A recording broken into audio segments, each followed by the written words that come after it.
Good morning, afternoon, evening. Welcome to another edition of the best DFS show that just happens to start at 8 Eastern Standard Time. My name is Rob Diamond, Rob Diamond on Twitter, Sir Robert 6 and all the main sites. Welcome to another RotoPros breakdown. Today's breakdown is going to be of the EPL main slate for tomorrow, Saturday, November 3rd, 2018. I'm having some horrible internet issues here today, so I'm going to jump right into the slate. And hopefully we can get through the entire video this time without it conking out on me.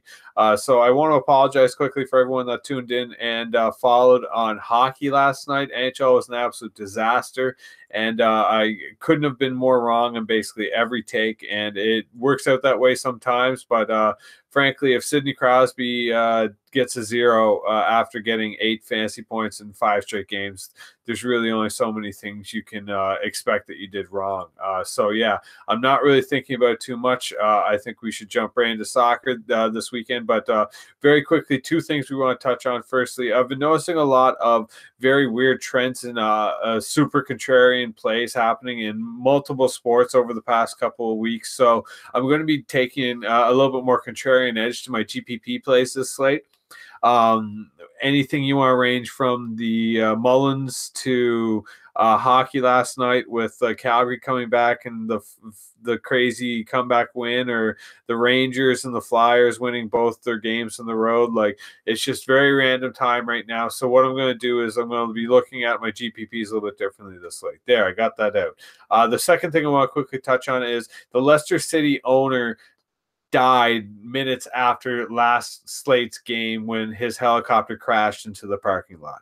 So Leicester City should be coming out this slate absolutely geared to the nines and looking to absolutely destroy Cardiff off the face of this earth. So I am taking that as a narrative this slate. I do very strongly believe Leicester are going to be playing a lot better than normal because of this. So that is something to consider as we're going in here. So I do like Leicester a lot this slate, if you haven't figured that out already. So yeah, let's just jump right into this. Cardiff have Leicester at Cardiff. Leicester are going up against basically one of the worst defenses in the league, definitely the worst defense of the slate. So basically, Jamie Vardy at 8.5K is an absolute lock. Mark Albrighton at 6.6K is a lock for cash. You can take Jamie Vardy in cash or GPP. James Madison deserves just as much respect as the other two at only 8.9K. Chilwell at only 5.6K is one of the defender locks of the slate for either format. Get Ben Chilwell as much as you can. And Schmeichel is absolutely viable in cash or GPP from 5.1K. I'm a little bit more interested in Schmeichel in cash and taking him and Chilwell as one of my cash options. But taking this entire stack here in GPP is a really, really, really strong option this slate. And just hoping for a Liverpool-Arsenal cancel-out game, which is a really possible scenario as well. So basically, I don't think Cardiff offers too much in this game outside of maybe a random goal, though would probably come from the likes of Josh Murphy. But even then, I'm really not interested in his declining minutes, and I'm not interested in Bobby Reed only getting his first points 2 weeks ago against Fulham and then going back to his normal nothing. So yeah, there just isn't a lot to target on Cardiff despite potentially getting a goal. Now, in terms of that GPP contrarian take, I'm not looking at Cardiff. That just isn't the team I'm looking at this slate. Now, take that for what it's worth. Maybe that's your sign that you should be jumping all over some Junior Holley at 5.1K, or taking some Camarasa or some Patterson. All of them are GPP viable from that script. But in terms of the slate, I'm all about the Leicester. I'm going to be taking as much Jamie Vardy and Ben Chilwell as I possibly can, and getting some Kasper Schmeichel into some cash entries as well. But probably, yeah, I will get him in GPPs too.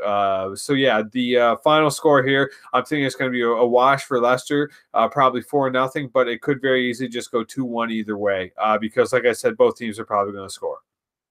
Next game on the slate, we have Brighton traveling to Everton. Everton are the biggest favorite in the slate, and they probably shouldn't be. Definitely fading Jordan Pickford at 5.6K, the biggest salary of the slate for keepers. He's also one of the highest likely to concede every slate, no matter of opponent. So I'm just not interested in going after a clean sheet here for Everton. Digne could could follow up Chilwell and Cash. He's probably my third favorite option of the slate. His salary is a little bit too high for the lack of clean sheet possibility. And you can also take Sigurdsson and Cash if you like as well. That's a very viable option, and there's nothing wrong with that. I'm probably going to go with a Richarlison and GPP instead of Sigurdsson. I think Richarlison offers a lot more upside. Brighton have allowed some of the highest shot counts from midfielders so far this season, so there's no reason to suspect to doubt Richarlison doing really well this slate. But that's basically I would really target for an Everton. In terms of Brighton, Matt Ryan's probably one of my favorite GPP plays this slate. He's been sneaky great all season, really. And for the past few games, he's been absolutely bone-crushingly great. From 3.9K is not too much of an ask at all. Bruno and Bong are both super viable, cheap defenders that you can stack with them if you really want to chase a super contrarian clean sheet. And Django Besh is one of the more contrarian plays on the slate. He's burned people back-to-back slates, so he's going to be super recency biased. Knockert hasn't played 3 slates, and Brighton have won 3 straight games, so I don't see Knockert going back in. But in terms of a forward here, Glenn Murray is definitely someone that I'm going to be viewing a lot in this slate. I have no issue taking him in GPP. I'm going to obviously avoid him in cash, but I like game stacking this game. I think it offers some pretty interesting takes to go full Richarlison, Murray, Sigurdsson, Richarlison, Sigurdsson, Murray, Sigurdsson, Murray, Richarlison, like any of those combos. I really, really like this because I think both sides are going to score. And a lot of people are probably going to flock to Pickford because he's just the name that people are most familiar with. So I'm going to say 3-2 Everton this game. It could honestly, again, contrarian-wise, it could go either way. Matt Ryan's been more than good enough here to suggest that he could steal the game, especially from 3.9K. So it isn't my favorite contrarian play of the slate, but it's absolutely there. I'm going to say 3-2 Everton and Richarlison with 2 goals. Next game of the slate, we have Watford traveling to Newcastle. Again, there's a chalk play and there's a contrarian play. The chalk play says that we should be playing as much Watford as we can. Ben Foster's been breaking slates for the past couple of slates, so he's obviously viable. Holebas is the cash play this slate at 6.4K. Now, the reason you can't really take Holebas in GPP is because he takes too many fouls and cards. And eventually, if that starts adding up in any kind of amount, you're screwed in GPP because you're going to need an incredible optimal scenario to take place just to climb back into a takedown position, where in cash, that's very easy to come back from. You only need a 50% or better score. So in terms of cash, I'm all about Holebas. I'm less about him in GPP, and the same can be said for Foster. I'm all about him in cash, but less about him in GPP, just because I think there's a little bit less upside there going against Newcastle. Now, in terms of Newcastle, well, actually, I want to touch really quickly on Watford. They really upset me this slate. Basically, pick any of their players, and they're not playing a full game. Very simple. Prayer is the only option here for a potential full game, and he hasn't still even played them consistently enough to say it's going to happen. Like, Delafeu is coming off the field. He literally does every game at 60 minutes, and this is nothing new. He always has. Troy Deeney isn't healthy and isn't lasting the game. So though he's played lots of 90-minute games, he's coming in here at half health. Will Hughes, not going to last the game despite lasting games, and it's annoying because, again, like Isaac's success isn't a good enough forward. He's been playing in the English Premier League for a couple seasons now with very fleeting, unsuccessful attempts. And this last slate was literally the first time he scored in like 3 years. So I'm not interested in chasing success, who probably will start and come off for Andre Gray or Troy Deeney will start and come off for success or Andre Gray, or Delafeu will come on, will start and come off for success or Andre Gray or Troy Deeney, or Pereira could start or come off the bench, or Delafeu could come off the bench, or Troy Deeney could come off the bench, or Will Hughes may not even start or come off the bench. Like, it's a complete crapshoot, and I'm really upset by it because Watford are supposed to be the chalk this slate. And frankly, I'm going to be heavy on Newcastle. And as gross as that is to say, they haven't even got a win yet this season. Dubravka has kept games close all season. He's only letting 3 goals once, and that was against Man United.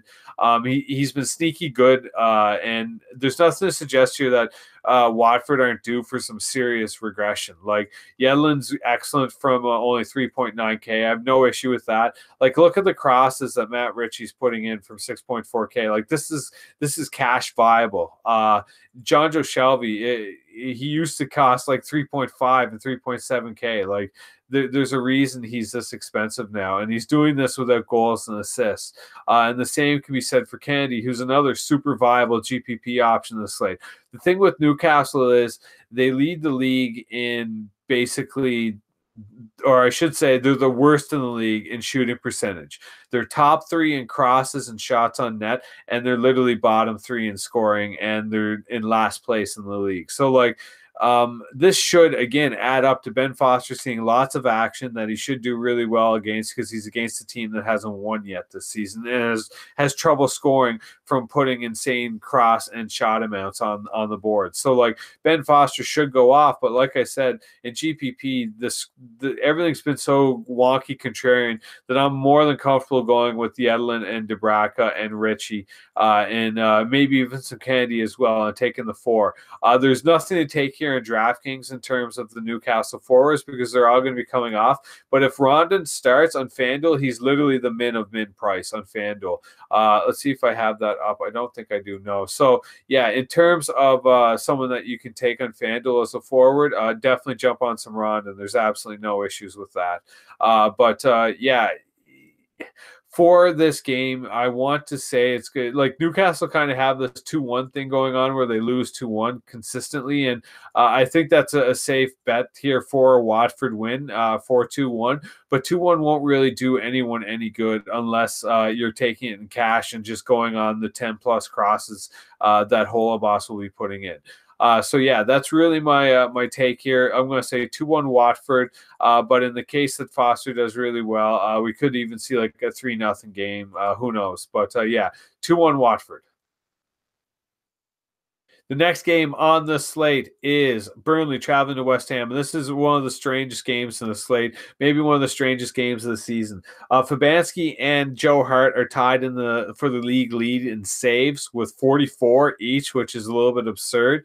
And both of them have been sneaky incredible the past few games. Joe Hart's been making some unbelievable, talented saves, and Fabianski's been one of the sneakiest goalies all season, basically keeping it under a goal for a while now. And while that may not really speak volumes, I think it says a lot in terms of the potential of this game, because the salaries on both sides here are way too cheap. In terms of, like, Arnautovic may be the only like cash option forward with Vardy on FanDuel, and that's a little bit scary to me because neither of them are very good cash options.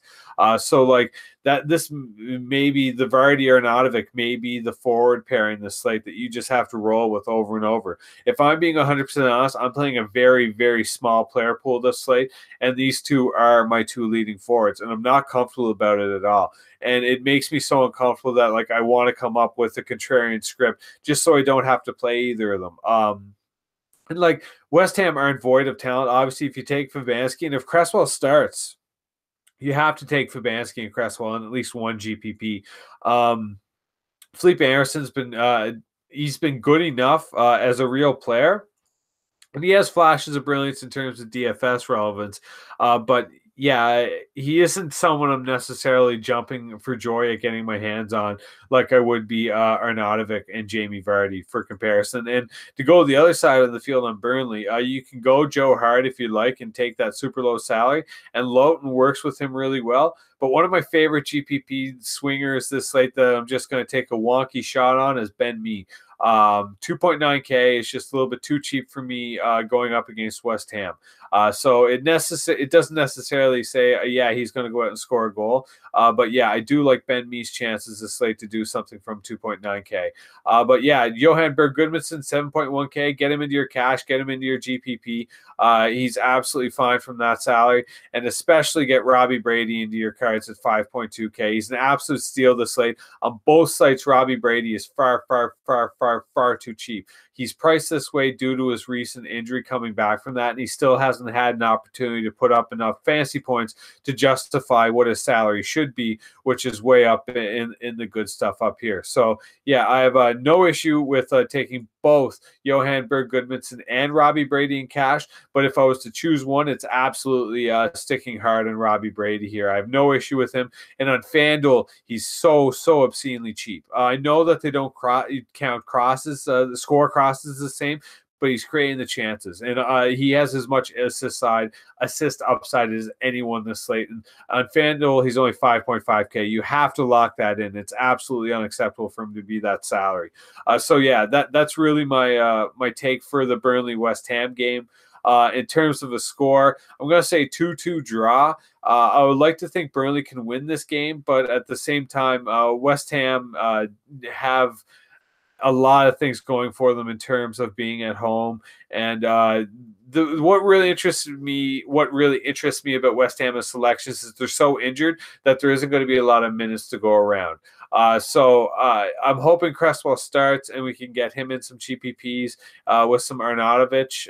But yeah, in terms of let's say 2-0 Burnley. Let's say they get up early and West Ham completely implodes on themselves. So yeah, I like the 2-0 Burnley win here, but it should be a relatively close game, and neither keeper should get blown out. Last game on the main slate here for DraftKings, is the Liverpool at Arsenal, and this is a really interesting game for a couple of reasons. First and foremost, there's really two ways you can take this. Either it's going to cancel out and neither team's going to do really well, or both teams are going to go completely off the handle here and put up 5-6 goals. I'm more inclined to go with the 5-6 goal side of things, honestly. If I was going to game stack, I would absolutely game stack this game. Maybe it's hard to get Salah in with Aubameyang, but I think both of them are incredible options this slate, and they may be the better plays over Vardy and Arnautovic. It just feels that way. Like, I know it's not right to take both Arsenal and Liverpool players in the same cash card, considering they're going up against each other, but it just feels that way. Like hockey last night, I was so gung-ho on Crosby and Braden Point or Braden Shen, and it was just the exact same situation as Vardy and Arnautovic. It's like the exact same kind of scenario where I knew I should have been on McDavid, Salah, and I wasn't. And I knew I should have been on Aubameyang, Malkin, and I wasn't. So yeah, I think this is actually the way to go in GPP this slate, is to start with these two and then to take it cool and collective the rest of the way. Because, like, honestly, whenever you start putting in someone like Robbie Brady at 5.2 and Ben Chilwell at 5.6, you're really opening up a lot of different doors if you don't spend the most expensive goaltenders, especially if you're feeling frisky and you want to drop down to some Dubravka or even better, some Matt Ryan at only 3.9K. Like, Everton doesn't deserve the cheapest keeper of the slate. I'm just throwing that out there. I know Everton are a good team, and they are at home. And when they're at home, they're a much better team than they are away. And Brighton are a much worse team away than they are at home. But, like, Matt Ryan's just been sneaky good enough so far that he definitely warrants some GPP. And then, like, you're flying from here. You shouldn't have too many issues filling out a card, a really viable GPP card. So, yeah, I do think this is going to shoot out. The main issue, well, actually, this is what's convenient for the shootout theory, is because both of these teams don't allow enough shots on net to really offset any kind of goal that may go in the first place. Like, Allison's only seen more than 3 once this season, and it was against Leicester. Like, they even kept Chelsea to 3 shots on net. And, like, it's all great that they're Liverpool and they're walking clean sheet opportunities, but if they let in a goal from these salaries, like, they're absolutely toast, especially in GPP. And, like, Czech hasn't had a ceiling for years. He's been a great real life goaltender, but absolutely no ceiling. And, like, I don't know, again, like, there just isn't the shot count to offset the goals that could go in. And again, this is historical. This is what these two teams have literally made their bread and butter on for seasons, is letting no more than 3 shots on goal a game, and that's how they get their clean sheet, especially Liverpool. But this game, yeah, if they start scoring, it could be over. It sounds like Granit Xhaka is going to be playing left back. I don't even mind that at 5.1K. Again, going back to that quick little game stack we had with Salah, Aubameyang, and Robbie Brady. Like, this is a really viable GPP script. Really viable, super low owned. So yeah, I have no issue with this whatsoever. And then you can even start stacking the West Ham Burnley game if you wanted to take some Arnautovic in there as well. It isn't even the worst option, and like you're going to have to spend down obviously to like a Brighton clean sheet kind of chase, but like yeah, that's viable. Like there's not a lot of clean sheets this slate. There really isn't, like across the board. Cardiff definitely shouldn't get one against Leicester, and Leicester struggle for them. Brighton struggle with them and shouldn't get one against Everton. Everton shouldn't get one, period, against anyone, let alone someone like Glenn Murray. Newcastle will keep it close, but probably won't get a clean sheet. Watford will only get a clean sheet if they're doing really well. And if they aren't doing really well, they're more likely to get like a -5 due to red cards and foolishness. Definitely no clean sheets to be had here. And if there was to be a clean sheet, it would probably go to Allison. But again, it would be because Arsenal only got one shot on net all game. So like that isn't the ceiling that you should be chasing this slate, despite his lesser salary, which I am into. I do like getting my hands on super talented players from that salary. But like I said, Liverpool just don't allow the shots for a ceiling. So like even if he does have a great game, he would need 5 shots on net to make a ceiling. And I don't think Liverpool have allowed that many shots on net in the English Premier League now in multiple seasons. So yeah, it's just not really something that I'm chasing. But yeah, to finish up quickly here before my power goes out and I lose my internet again. The FanDuel has the extra game of Harry Kane and Wolves, and it's a simple fade all around. Both teams aren't scoring enough goals lately to warrant any kind of attacking threat, and both defenses have completely cleaned up their act and aren't allowing more than a goal a game. So like they're probably both going to concede, and they're probably neither going to concede more than once. So yeah, that's basically my my EPL breakdowns this slate. Get as much Leicester into your cards as possible, and what I suggest is doing different different game stacks, whether it be an Everton Brighton game stack or a West Ham Burnley game stack, or especially the Liverpool Arsenal game stack, which I think is going to shoot out. So yeah, that's generally my my EPL take this slate. I know that that was a little bit quicker than usual. I'm sorry. Like I said, I'm trying to shut this down before my internet kicks out. So thanks a lot for tuning in. RotoPros.com, Rad Rob Diamond on Twitter, Sir Robert 6 on all the main sites. Get over, check us out. We got a free trial going on, so make sure to sign up for a little bit, get some love in there, and see if you like what we do, and then stick around. So by all means, hit me up on Twitter with any questions you have. Good luck, everyone, this weekend. Thank you so much for tuning in. I'm really sorry about hockey last night. Hopefully it won't happen again. Good luck tomorrow. See you at the top. Much love.